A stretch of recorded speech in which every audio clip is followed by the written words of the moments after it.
Et puisque nous sommes mercredi, nous allons passer à l'instant éco. Oui, instant éco, vous nous parlez aujourd'hui du gombo. Hier, vous nous avez parlé des astuces liées au gombo, comment le gombo est utilisé pour faire les gels. masques, etc. Aujourd'hui, vous nous parlez du gombo même sur le plan commercial. Exactement. Et il faut dire que le gombo est un aliment très apprécié des Béninois et l'essentiel de sa production est absorbé par le marché local. Le gombo est présent sur tous les marchés et désormais on le retrouve même au supermarché. Le gombo se retrouve sur les étalages et se prépare parfois séché. Vous en avez pris déjà une fois? Oui, bien sûr. Séché. Bien sûr, c'est intéressant. Oui, et la récolte est gérée par des circuits informels qui acheminent la production par petits lots vers les grands centres urbains qui sont les principales zones de commercialisation. En gros, le gombo se vend par seau environ 3 kilos ça varie entre 2000 et 2500 francs sur les grands marchés.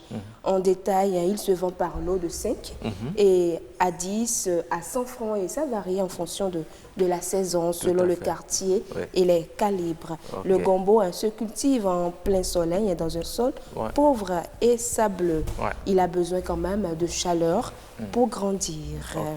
Le gombo se délaite jeune et tendre, trop mature, il devient dur, fibreux et rempli de graines dures, perdant ainsi ses atouts gustatifs.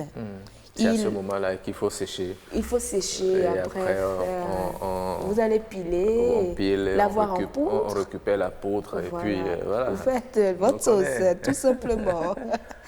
Eh bien, c'est l'essentiel à retenir sur le gombo. C'est intéressant. Avec 100 francs déjà, vous avez du gombo pour la sauce. Hein. Non, 100 francs, c'est petit. 100 francs? Pour toute la famille? Oh, non, mais vous savez, il faut mélanger ça avec la sauce tomate, etc. Mais il y en a qui aiment prendre ça comme ça, avec de l'huile rouge, mélangé avec des légumes. Oui, mélangé avec très intéressant. Le goma, etc. Exactement. Des crabes. Poisson fumé. D'accord. Bien du dos et vie. D'accord. Vous avez de ces astuces? J'espère qu'au 100e numéro, vous allez faire ce plat et offrir aux téléspectateurs. Pourquoi pas? Il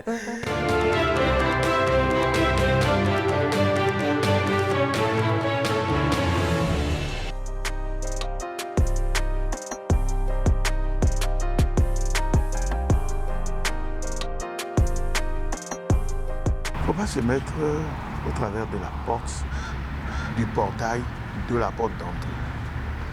Vous arrivez et vous mettez contre là, personne ne peut plus passer.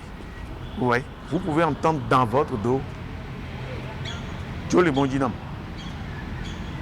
Mais vous tournez la tête, vous ne voyez personne.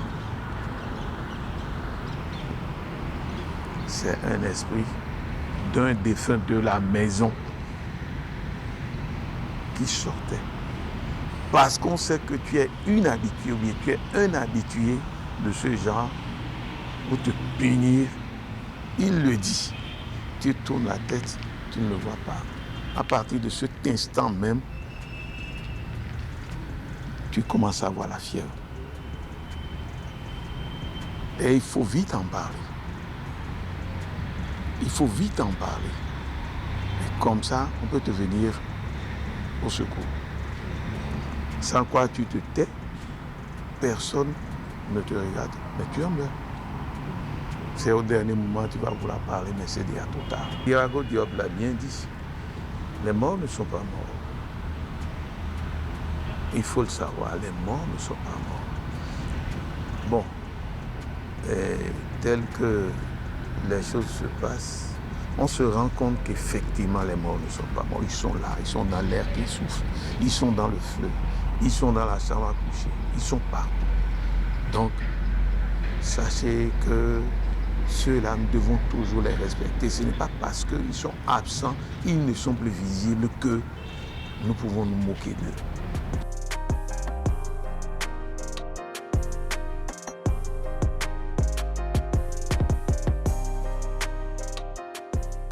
Pas la nuit, hein. Dans la journée, à n'importe quel moment de la journée, on ne doit pas adopter une telle position. C'est interdit. On peut se mettre au portail, mais pas mettre les bras en croix. Non. On peut se mettre au portail, rester de côté, et ça ne vous dit rien. Et ça ne vous dit rien. Bon, l'esprit qui veut passer, passe. Il veut rentrer, il rentre. Il y a toujours quelque chose qui vous arrivera.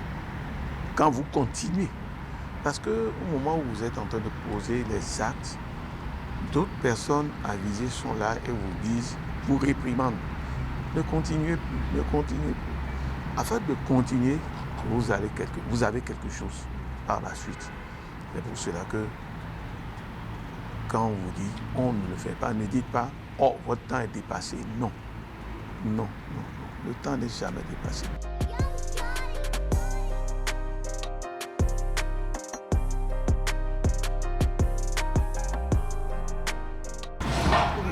Comme nous sommes africains, on est béninois, tout ça, on consulte les oracles. On consulte les oracles.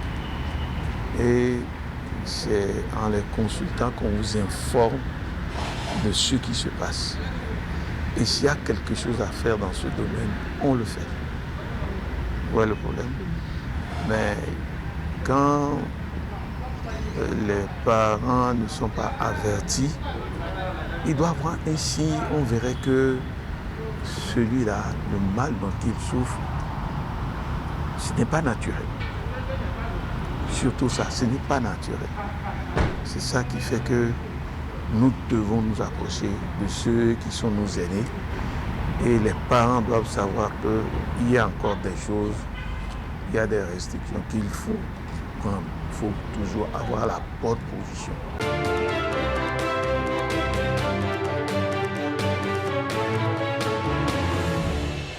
Il faut toujours avoir la bonne position. Il faut toujours avoir la bonne position. Vous savez désormais pourquoi il est interdit de rester au travers de la porte pour parler.